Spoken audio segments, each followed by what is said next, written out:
Hello everyone, ಇವತ್ತಿನ ರೀಡಿಂಗಲ್ಲಿ ನಿಮ್ಮ person ನಿಮ್ಮ ಬಗ್ಗೆ ಏನು ಯೋಚಿಸ್ತಾ ಇದ್ದಾರೆ ಅನ್ನೋದನ್ನು ತಿಳ್ಕೊಳ್ಳೋಣ. ಇದೊಂದು ಜಸ್ಟ್ ಜನರಲ್ ರೀಡಿಂಗ್. ಓಕೆ, ಯಾರಿಗೆ ಪರ್ಸ್ನಲ್ ಆಗಿ ಕನ್ಸಲ್ಟೇಷನ್ಸ್ ತೊಗೊಬೇಕಂತಿದ್ದೀರಾ ಅವ್ರನ್ನ ನಾನು ಕಾಂಟ್ಯಾಕ್ಟ್ ಮಾಡ್ಬೋದು. ನನ್ನ ಕಾಂಟ್ಯಾಕ್ಟ್ ಡೀಟೇಲ್ಸ್ ನನ್ನ ಡಿಸ್ಕ್ರಿಪ್ಷನಲ್ಲಿ ಇರುತ್ತೆ. ಯಾರು ಇನ್ಸ್ಟಾಗ್ರಾಮಲ್ಲಿ ಈ ವಿಡಿಯೋ ನೋಡ್ತಾ ಇದ್ದೀರಾ, ನೀವು ಯೂಟ್ಯೂಬ್ ಲಿಂಕ್ನ ಕ್ಲಿಕ್ ಮಾಡಿ ಅಲ್ಲಿ ನನಗೆ ನೀವು ವಾಟ್ಸಪ್ ಮಾಡ್ಬೋದು. ಓಕೆ, ಎಸ್, ನಾಳೆ ರಿಚುವಲ್ಸ್ ಇರುತ್ತೆ, ಕಾರ್ಡ್ ಕಟ್ಟಿಂಗ್ ರಿಚುವಲ್ ಇರುತ್ತೆ. ಯಾರಿಗೆ ನಿಮ್ಮ ರಿಲೇಷನ್ಶಿಪ್ಪಲ್ಲಿರುವಂಥ ನೆಗೆಟಿವ್ ಇರ್ಬೋದು ಅಥವಾ ಫೈಟಿಂಗ್ ಇರ್ಬೋದು ಅಥವಾ ನಿಮಗೆ ಎಲ್ಲೋ ಬ್ರೇಕಪ್ ಆಗಿದೆ, ಸಪ್ರೆಷನಲ್ಲಿ ಇದ್ದೀರಾ, ಆ ವ್ಯಕ್ತಿನ ಮರೀಲಿಕ್ಕೆ ಕಷ್ಟಪಡ್ತಾ ಇರ್ತೀರಾ, ಇದರಿಂದ ಈ ಒಂದು ರಿಚುವಲ್ಸ್ ನಾಳೆ ನೀವೇನು ಕಾರ್ಡ್ ಕಟ್ಟಿಂಗ್ ರಿಚುವಲ್ಸ್ನ ಮಾಡ್ತೀರಲ್ವಾ, ಲೈವ್ ಸೆಷನ್ ಇರುತ್ತೆ.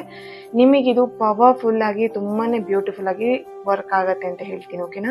ಸೊ ಇನ್ನು ಯಾರೆಲ್ಲ ಜಾಯಿನ್ ಆಗಿಲ್ಲ ಆದಷ್ಟು ಬೇಗ ಜಾಯಿನ್ ಆಗಿ. ನಾಳೆ ಈವ್ನಿಂಗ್ 5 o'clock 5 ಗಂಟೆವರೆಗೆ ಬುಕ್ಕಿಂಗ್ ಓಪನ್ ಇರುತ್ತೆ, ಅಷ್ಟರ ಮೇಲೆ ಕ್ಲೋಸ್ ಆಗುತ್ತೆ. ಓಕೆ, ಯಾರಿಗೆಲ್ಲ ಇಂಟ್ರೆಸ್ಟೆಡ್ ಇದ್ದೀರಾ, ನಿಮ್ಮ ಲೈಫಲ್ಲಿ ನೆಗೆಟಿವ್ ಪೀಪಲ್ನ, ನೆಗೆಟಿವ್ ಥಿಂಗ್ಸ್ನ, ನೆಗೆಟಿವ್ ಮೆಮೊರಿನ ಕಟ್ ಮಾಡಬೇಕು ಆ್ಯಂಡ್ ಅದನ್ನು ರಿಮೂವ್ ಮಾಡಬೇಕು ಅಂತ ಯಾರಿಗೆಲ್ಲ ಇಂಟ್ರೆಸ್ಟೆಡ್ ಇದ್ದೀರಾ, ಡೆಫಿನೆಟ್ಲಿ ನಿಮ್ಮ ಲೈಫಲ್ಲಿ ಈ ಒಂದು ರಿಚುವಲ್ಸಿಂದ ತುಂಬಾ ಪಾಸಿಟಿವ್ ವೈಬ್ಸ್ನ, ತುಂಬಾ ಪಾಸಿಟಿವ್ ರಿಸಲ್ಟ್ನ ನೀವು ಪಡ್ಕೊಳ್ತೀರಾ. ಓಕೆನಾ?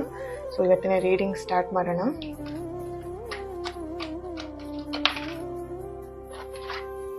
ಎಸ್, 2 of Swords ಬರ್ತಾ ಇದೆ, 4 of Cups and 8 of Wands.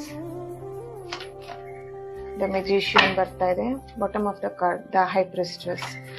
Okay, ಈ ಒಂದು ರೀಡಿಂಗ್ನ ಯಾರು ನೋಡ್ತಾ ಇದ್ದೀರಾ, ನಿಮ್ಮ ಪರ್ಸನ್ ಇಲ್ಲಿ ತುಂಬಾ ಕನ್ಫ್ಯೂಷನಲ್ಲಿ ಇದ್ದಾರೆ ನಿಮ್ಮ ಬಗ್ಗೆ ಅಂತೇಳಿ ಕಾಣಿಸ್ತಾ ಇದೆ. ಓಕೆ, ನಿಮ್ಮ ವಿಷಯದಲ್ಲಿ, ನಿಮ್ಮ ಪ್ರೀತಿ ವಿಷಯದಲ್ಲಿ ತುಂಬ ಕನ್ಫ್ಯೂಷನ್ ಮೈಂಡಲ್ಲಿದ್ದಾರೆ. ಇವಾಗಿನ ಕರೆಂಟ್ ಸಿಚುವೇಶನಲ್ಲಿ ಏನು ಬೇಡಪ್ಪ, ಸದ್ಯಕ್ಕೆ ಸೈಲೆಂಟಾಗಿ ಇದ್ಬಿಡೋಣ, ಆ ಥರ ಅವರಿಲ್ಲಿ ಮೈಂಡ್ ಸೆಟ್ ಯೋಚನೆ ಮಾಡ್ತಿದ್ದಾರೆ. ಅವರಿಗಿಲ್ಲಿ ತುಂಬಾ ಆಪ್ಷನ್ಸ್ ಇದೆ, ಅವ್ರ ಲೈಫಲ್ಲಿ ಅಪ್ಸ್ ಆ್ಯಂಡ್ ಡೌನ್ಸ್ ನಡೀತಿದೆ, ತುಂಬ ಗೊಂದಲ ಆ್ಯಂಡ್ ಏನು ಮಾಡಬೇಕು ಅನ್ನೋಂಥದ್ದು ಗೊತ್ತಾಗ್ತಿಲ್ಲ. ನಿಮ್ಮ ಬಗ್ಗೆ ಅವ್ರು ತುಂಬಾ ಕನ್ಫ್ಯೂಷನಲ್ಲಿ ಇದ್ದಾರೆ ಅಂತ ಇಲ್ಲಿ ಕಾಣಿಸ್ತಾ ಇದೆ. ಓಕೆ, ಈ ಒಂದು ರೀಡಿಂಗ್ನ ಯಾರು ನೋಡ್ತಿದ್ದೀರಾ ಅವರು ಸ್ಪಿರಿಚುವಲ್ ಅಲ್ಲಿ ತುಂಬಾ ಇಂಟ್ರೆಸ್ಟೆಡ್ ಇರುವಂಥದ್ದು ಅಥವಾ ಇಲ್ಲಿ ಅಂಡ್ ಟೀಚರ್, ಲೆಕ್ಚರರ್ ಅಥವಾ ಎಜುಕೇಶನ್ಗೆ ಸಂಬಂಧಪಟ್ಟಂತ ವರ್ಕ್ ಮಾಡ್ತಿರೋರು ಕಾಣಿಸ್ತಾ ಇದೆ. Okay, thank you.